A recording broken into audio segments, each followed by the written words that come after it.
इस धरती के सबसे बड़े वायरस तो हम हैं। और यदि हम इंसान वायरस हैं तो जिसे हम कोरोना वायरस कहते हैं तो फिर वो क्या है। दोस्तों, आज मैं इस वीडियो में एक ऐसे मुद्दे के बारे में बात करने वाला हूँ जिसे जानने के बाद आप भी यही कहोगे, हाँ ये बात सही है। तो इसीलिए इस वीडियो को इन तक ज़रूर देखिए। मुझे पता है ये वीडियो थोड़ा लंबा है, लेकिन क्या आप अपने लाइफ का 7-8 मिनट इस वीडियो पर नहीं दे सकते हैं? मुझे पता है आप ज़रूर देंगे। तो आइए ज़्यादा देर ना करते हुए इस वीडियो को शुरू करते हैं। दोस्तों, देखा जाए तो हम इंसान भी एक प्रकार के वायरस हैं जो लगातार इस पृथ्वी को बीमार करते जा रहे हैं। वेदों में ये कहा गया है कि इंसान को उतना ही चीज़ मिलेगा जितना उसको ज़रूरत है, और जो ये धरती दोबारा पैदा कर सके। इंसान जब तक प्रकृति के साथ किए गए इस वादे पर कायम रहा तब तक सुखी और संपूर्ण रहा, लेकिन जैसे ही इस वादे का उल्लंघन हुआ, प्रकृति का खतरनाक रूप उभर कर सामने आया।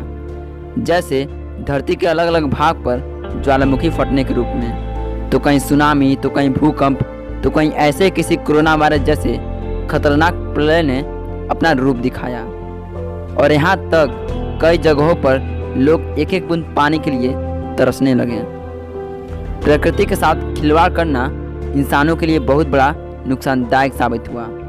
जिस तरह हमें बुखार होने पर शरीर का तापमान बढ़ जाता है, उसी तरह हम इंसानों द्वारा फैलाए गए प्रदूषण के कारण धरती का तापमान 2 से 3 डिग्री सेल्सियस बढ़ चुका है, जिसे हम ग्लोबल वार्मिंग कहते हैं। और ये आने वाले समय में हमारे लिए बहुत बड़ा खतरा बन सकता है। हमने पेड़ पौधों की खूब कटाई की अपने रहने के लिए, जंगलों को आग लगाकर ख़त्म किया और पॉपुलेशन को इंक्रीज किया। हर उस जीवित बेजुबान प्राणी को जिंदा या पकाकर खाया।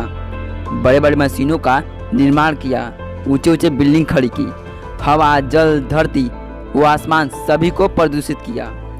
और गंगा माँ जैसी नदी, जिसे हिंदुओं के द्वारा पवित्र माना जाता है, उस गंगा का पानी प्रदूषण के कारण काला पड़ रहा है।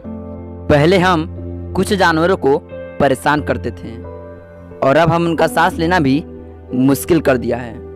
हम तरह तरह के फैक्ट्री बनाने के लिए, खुद को रहने के लिए जंगलों को उजाड़ते जा रहे हैं, जिससे करोड़ों जीवों का घर छिन गया। हमने नदी को जहरीला बना दिया, जिससे मासूम जीव अपना प्यास बुझाते थे। हमने मोबाइल टावर के द्वारा रेडिएशन फैलाया, जिससे पंछियों की संख्या कम होने लगी। हर जगह कारखाना, लाउड स्पीकर व इंजन से ध्वनि प्रदूषण फैलाया, जिससे हमारे घर के आसपास घोंसला बनाकर अपने बच्चों का पालन पोषण करने वाली गौरैया नामक छोटी सी चिड़िया न जाने कहाँ गायब हो गई। इन तमाम चीज़ों से यह पता चलता है कि हम प्रकृति को खा रहे हैं अपने फ़ायदे के लिए।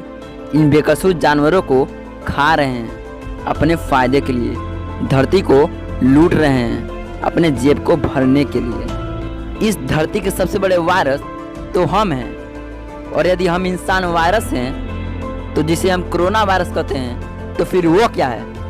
अगर हम इंसान वायरस हैं तो कोरोना प्रकृति का हुआ एंटीवायरस। मैं आपकी जानकारी के लिए बता दूं कि एंटीवायरस एक सॉफ्टवेयर है जो कि कंप्यूटर के वायरस को ख़त्म करने में मदद करती है। और अब कुदरत ने हम जैसे निकम्मे वायरस को मिटाने के लिए कोरोना जैसे एंटीवायरस की उत्पत्ति की है। कहते हैं कोरोना वायरस जानवरों से इंसानों में फैला हुआ है, लेकिन मुझे तो कोई जानवर इससे प्रभावित होता हुआ नहीं दिखा। अपने आसपास कुत्ते बिल्लियों को देखो, वैसे ही घूम रहे हैं जैसे वे पहले। बोले तो बिंदास, और ना ही उनकी संख्याओं में कोई कमी आई है। घरों में तो हम इंसान छुपे हुए हैं। घूमने फिरने की पाबंदी तो हम इंसानों पर लगी है। दुनिया के हर जीव एक दूसरे को खाकर अपनी संख्या नियंत्रित किए हुए हैं, लेकिन इंसानों की संख्या भला कैसे कंट्रोल हो। भले ही हम इंसान बाकी जानवरों पर राज करते हैं, उन्हें अपने तरीकों से अपने इस्तेमाल में लाते हैं, लेकिन हम भूल जाते हैं कि प्रकृति हमेशा अपना संतुलन बनाए रखती है। और शायद प्रकृति ने हम इंसान को वायरस मानकर अपना एंटीवायरस कोरोना के जरिए स्कैन करना शुरू कर दिया है। इसीलिए बेहतर होगा कि प्रकृति के इस एंटीवायरस से आप छुप कर रहें। हम सब के घरों में बैठने से प्रकृति में आश्चर्यजनक सुधार होना शुरू हो गया। अभी कुछ ही दिन बीते लॉकडाउन को, लेकिन दुनिया भर में प्रदूषण और ग्रीन हाउस जैसे खतरनाक गैसों के प्रभाव में ज़बरदस्त कमी देखने को मिली। लॉकडाउन का सबसे अच्छा असर हमारे प्रकृति पर पड़ा है। हवा प्रदूषण मुक्त हो गई है, आसमान बिल्कुल साफ है, सड़कों पर गंदगी नहीं है, लोग जानवरों को खाने से मना कर रहे हैं, हरी सब्जियों को खाना शुरू कर दिए हैं। यही दुनिया जो पहले कभी भाग रही थी, जिसके पास अपने परिवार के लिए एक भी वक्त नहीं था। लोग एक दूसरे के पास होने के बावजूद भी भावनात्मक रूप से दूर थे। इस लॉकडाउन ने परिवार को एक जगह ला दिया है। अपने माँ बाप, भाई बहन, पति पत्नी और बच्चों के लिए ज़्यादा वक्त है, जिससे रिश्तों में एक नई जान आ गई है। लॉकडाउन के कारण ही एक्सीडेंट होना कम हो गए। कोरोना वायरस के चलते चोरी, लूट, हत्या, डकैती, बलात्कार जैसे मामलों में भारी गिरावट आ गई। कोरोना वायरस ने एक और सबसे इम्पोर्टेंट बात जो पूरे दुनिया को सिखाई है, वो है साफ सफाई। जितनी सफाई से आप रहोगे, वो भीड़ से बचोगे, कोरोना वायरस के संक्रमण का खतरा उतना ही कम होगा। अब आप मुझे ये बताओ कि कोरोना सच में वायरस है या एंटीवायरस? कमेंट में ज़रूर बताना। और दोस्तों, यह वीडियो इस देश के सभी नागरिकों के पास पहुंचना चाहिए।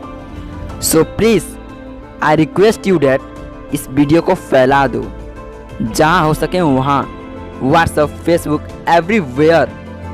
और अगर ये वीडियो आप सभी को दिल से अच्छा लगा हो ना, तो लाइक कर देना यार, क्योंकि मेरे भाई एक वीडियो बनाने में बहुत ही मेहनत लगता है। तो इसीलिए इस चैनल को भी सब्सक्राइब कर लेना, तभी तो मेरा नेक्स्ट वीडियो देख पाओगे। तो दोस्तों, मिलते हैं अगले वीडियो में। जय हिंद, वंदे मातरम।